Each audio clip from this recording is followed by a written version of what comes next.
Hello everyone, so today we will start with accounting principles. ऐसा हो सकता है कि आपकी जो बुक्स हैं उसके अंदर कुछ प्रिंसिपल्स को कॉन्सेप्ट्स के नाम से दिया हो या फिर कुछ कॉन्सेप्ट्स को प्रिंसिपल्स के नाम से दिया हो। तो मैंने दोनों समझा दिए हैं, पहले कॉन्सेप्ट समझा दिए और अब मैं प्रिंसिपल समझा रही हूँ। So please tally from your books, okay. So first is accounting entity और business entity. Business is considered to be separate from its owners. जैसे कि आप ये समझ लीजिए, जैसे आपके घर में कोई एक बच्चा पैदा होता है, ठीक है, तो आप क्या करते हो, उसका एक अलग नाम रखते हो। तो इसका मतलब हमारा क्या है कि अगर कोई एक बिजनेसमैन है जो किसी बिज़नेस के अंदर इन्वेस्ट कर रहा है, ठीक है, तो वो उसका बिज़नेस और वो अलग अलग है, यानी कि उस बिज़नेस की अपनी एक एंटिटी है, उसकी अपनी एक इंडिविजुअलिटी है, यानी कि वो एक अलग तरीके से ट्रीट किया जाएगा, ठीक है। मतलब कि जैसे सपोज़ मान लीजिए बड़ी बड़ी कंपनीज़ है, अब अंबानी ये नहीं कहता कि ये मेरा बिज़नेस है, ही सेज़ कि रिलायंस मेरा बिज़नेस है या मेरा क्या कहते हैं, मेरा एंटरप्राइज़ है, ठीक है। तो उन्होंने उसका भी एक नाम दे रखा है। क्यों दे रखा है? बिकॉज़ बिज़नेस और बिज़नेस का जो ओनर होता है वो दोनों अलग अलग होते हैं, ठीक है। तो हम अकाउंटिंग एंटिटी बोल सकते हैं या फिर बिज़नेस एंटिटी बोल सकते हैं या एंटरप्राइज़ बोल सकते हैं या फर्म बोल सकते हैं अपने बिज़नेस को, ठीक है। तो वो दोनों अलग अलग होते हैं। Next is money measurement. Transactions and events that can be measured in money terms are recorded in the books of account. ये तो आपने अकाउंटिंग की डेफिनेशन में पढ़ा होगा कि जो जो भी आपके ट्रांजैक्शंस आप मनी के फॉर्म में यानी कि मेजर कर सकते हो, कोई भी क्वांटिटेटिव एस्पेक्ट है, यानी कि आप मनी में अगर उसको मेजर कर सकते हो, तो वो ट्रांजैक्शंस जो है, वो इवेंट्स जो हैं, वो आप रिकॉर्ड करोगे अपने बुक्स ऑफ अकाउंट में। अगर आप ये बोल रहे हो कि मैंने 25% पे ख़रीदा, तो वो 25% का भी कोई एक मनी वैल्यू होना चाहिए। अगर उसका मनी वैल्यू नहीं है तो आप ये 25% को अपने बुक्स ऑफ अकाउंट में रिकॉर्ड नहीं कर सकते, ठीक है। तो क्वांटिटेटिव होना चाहिए, लेकिन क्वांटिटेटिव में भी इसका जो मनी एस्पेक्ट है वो ज़रूर होना चाहिए, तभी आप ट्रांजैक्शंस को या इवेंट्स को बुक्स ऑफ अकाउंट्स में रिकॉर्ड कर सकते हो। Third is accounting period. The life of an enterprise is broken into smaller periods so that its performance is measured at regular intervals. इसका मतलब ये है कि जो भी आपका एक लाइफ होती है, एक लाइफ साइकिल होती है किसी बिज़नेस की, उसको छोटे छोटे पार्ट्स में डिवाइड कर दिया जाता है, ठीक है। तो सपोज़ मान लीजिए, जैसे हम बोलते हैं हमारा ये होता है एक 12 मंथ्स का, ठीक है, 12 मंथ्स का यहाँ पे एक अकाउंटिंग ईयर बनता है। अब वो अकाउंटिंग ईयर या फिर जिसे हम अकाउंटिंग पीरियड बोलते हैं या फिर हम ऑपरेटिंग साइकिल बोलते हैं, वो 12 मंथ्स की होती है। वो 12 मंथ्स की कहीं से भी हो सकती है, स्टार्टिंग फ्रॉम जनवरी टू दिसंबर या फिर अप्रैल टू मार्च। अब आपका अप्रैल टू मार्च में ही जाएगा, क्योंकि आपके जितना भी बिज़नेस का काम होता है वो सारा अप्रैल टू मार्च के अकाउंटिंग पीरियड में होता है, ठीक है। Next is full disclosure. There should be complete and understandable reporting of the financial statements of all the significant information. यानी कि जितना भी आपका काम का इन्फॉर्मेशन है वो सब आपको एक अच्छी, यानी कि एक ऐसी तरीके से आपको प्रेजेंट करना है जो अंडरस्टैंडेबल हो, मतलब नॉर्मल लोग भी उसको समझ सकते हैं, ठीक है। Next is materiality. An item should be regarded as material if there is a reason to believe that knowledge of it would influence the decision of an informed investor. Suppose मान लीजिए किसी पर्सन ने अपने business के अंदर invest कर रखा है और आपने अपने बिज़नेस में कुछ चेंजेस किए हैं, जो चेंजेस उसको पता होना ज़रूरी है, उनको पता होना ज़रूरी है। तो जब भी आप उनको वो इन्फॉर्मेशन प्रेजेंट करोगे तो आपको क्या है कि वो जितना भी अपने चेंजेस किए हैं आपको उनको वो बताना पड़ेगा।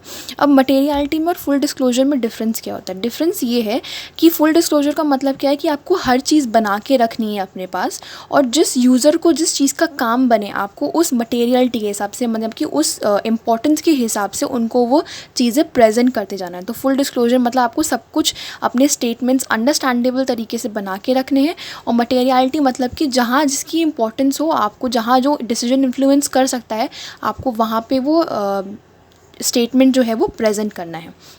इसके बाद है आपका प्रूडेंस या फिर कंजर्वेटिज्म, यानी कि do not anticipate a profit but provide for all possible losses. Businesses हमेशा ये सोच के चलते हैं कि हमें आने वाले टर्म में अगर लॉस होता है तो, वो कभी ये नहीं सोचते कि अगर हमें प्रॉफिट होता है तो। वो ये मानते हैं कि हम अपने लॉसेस के लिए हमेशा ऑलरेडी प्रिपेयर्ड रहें। फॉर एग्जाम्पल, आपने देखा होगा कि आपके पेरेंट्स सेविंग्स करते हैं एफडीज़ में या फिर पॉलिसीज़ में। क्यों? क्योंकि वो ये सोचते हैं कि आगे आने वाले टाइम पे अगर कभी कोई पॉसिबल लॉस हुआ, हमें कुछ भी प्रॉब्लम होती है, तो हम उसमें से पैसा निकाल लेंगे, ठीक है। वो ये नहीं सोचते कि आगे आने वाले टाइम पे हमारा करोड़ों का बिजनेस हो जाएगा तो हमें क्या करना, सेव करके नहीं। सब लोग एक लॉस समझ के कुछ ना कुछ सेविंग्स करके चलते हैं। तो ये एक कॉन्सेप्ट है, एक प्रिंसिपल है कि आपको कुछ ना कुछ सेविंग्स कर लेनी चाहिए, ठीक है। Next is cost concept. Asset is recorded at the price which it is acquired, यानी कि जिस प्राइस पे आपने एक असेट को ख़रीदा है आप उसी प्राइस पे उसको रिकॉर्ड करोगे। सपोज़ आपके घर में एक गाड़ी है, जो आपने ख़रीदी थी तब 4 लाख की थी, और अभी अगर आप उस गाड़ी को बेचने जाओगे तो वो गाड़ी 1 लाख में बिकेगी। क्योंकि क्या है कि बहुत सारी चेंजेस आ गए हैं, नए मॉडल्स आ गए हैं, बेटर मॉडल्स आ गए हैं उस चीज़ के। आपने देखा होगा फ़ोन्स भी, अगर आप कोई फ़ोन सपोज़ अगर अभी ख़रीदोगे 15-20 हज़ार का और आप उसको 1 महीने बाद बेचोगे तो वो उतने का नहीं बिकेगा, वो कम का बिकेगा, ठीक है। तो हम उस चीज़ को, उस एसेट को किस प्राइस पे रिकॉर्ड करते हैं जिस पे हमने ख़रीदा होता है। जो उसकी अभी वैल्यू है हमें उससे मतलब नहीं है, जिस प्राइस पे हमने उसको ख़रीदा था हमें उससे मतलब है, हम उस प्राइस पे रिकॉर्ड करेंगे उसको। Next is your matching concept. Match revenues to the expenses of a period to accumulate the profit and losses. यानी कि प्रॉफिट या लॉसेस एक पीरियड के निकालने के लिए आपको क्या करना है, आपको उस पीरियड के जितने भी रेवेन्यूज़ हैं, मतलब जितने भी आपको इनकम हुई हैं और जितने भी आपको एक्सपेंसेस हुए हैं उनको मैच करना है। यानी कि आपको उनको प्लस या माइनस करना है, जिससे आपको पता चलेगा कि आपको उस पीरियड के अंदर प्रॉफिट हो रहा है या फिर लॉस हो रहा है। इसके अलावा और हैं आपके पास डुअल एस्पेक्ट। डुअल एस्पेक्ट का मतलब every transaction has two effects, a debit and credit of equal amount. आप जब भी अकाउंटेंसी में आगे बढ़ेंगे तब आप ये देखेंगे कि अकाउंट्स में जब भी कोई एक ट्रांजैक्शन होती है, यानी कि सपोज़ मान लीजिए कि पैसा आ रहा है, तो उस पैसे का 2 जगह इफ़ेक्ट पड़ेगा, और वो इफ़ेक्ट सेम अमाउंट का पड़ेगा, एक डेबिट में और एक क्रेडिट में। यानी कि किसी भी चीज़ को हम बैलेंस करके चलते हैं हमेशा अकाउंट्स के अंदर, उसके हमेशा 2 इफ़ेक्ट्स होते हैं, ठीक है। Next is revenue recognition concept. Revenue recognition and receipt of an amount differs. यानी कि अगर आपको किसी चीज़ का पैसा मिलने वाला है और किसी चीज़ का पैसा मिल गया है, उन दोनों चीज़ों में बहुत डिफरेंस है। Revenue is considered when a transaction is entered into. Suppose मान लीजिए कि मैंने किसी को बोला कि मुझे आप ये सामान अभी बेच दो, मैं आपको पैसा बाद में दे दूँगी। तो यानी कि आपने एक ट्रांजैक्शन के अंदर एंटर किया, तो हम क्या मानेंगे कि इस चीज़ का रेवेन्यू हमें मिल जाएगा, यानी कि पैसा हमें मिल जाएगा। तो हम उस ट्रांजैक्शन को अभी रिकॉर्ड करेंगे ये सोच के कि उसका पेमेंट बाद में मिल जाएगा, ठीक है। जब उसका पेमेंट रिसीव होगा तो उसकी एंट्री अलग करते हैं। लास्ट है वेरीफेबल ऑब्जेक्टिव कॉन्सेप्ट। यानी कि documents should backup for accounting transactions.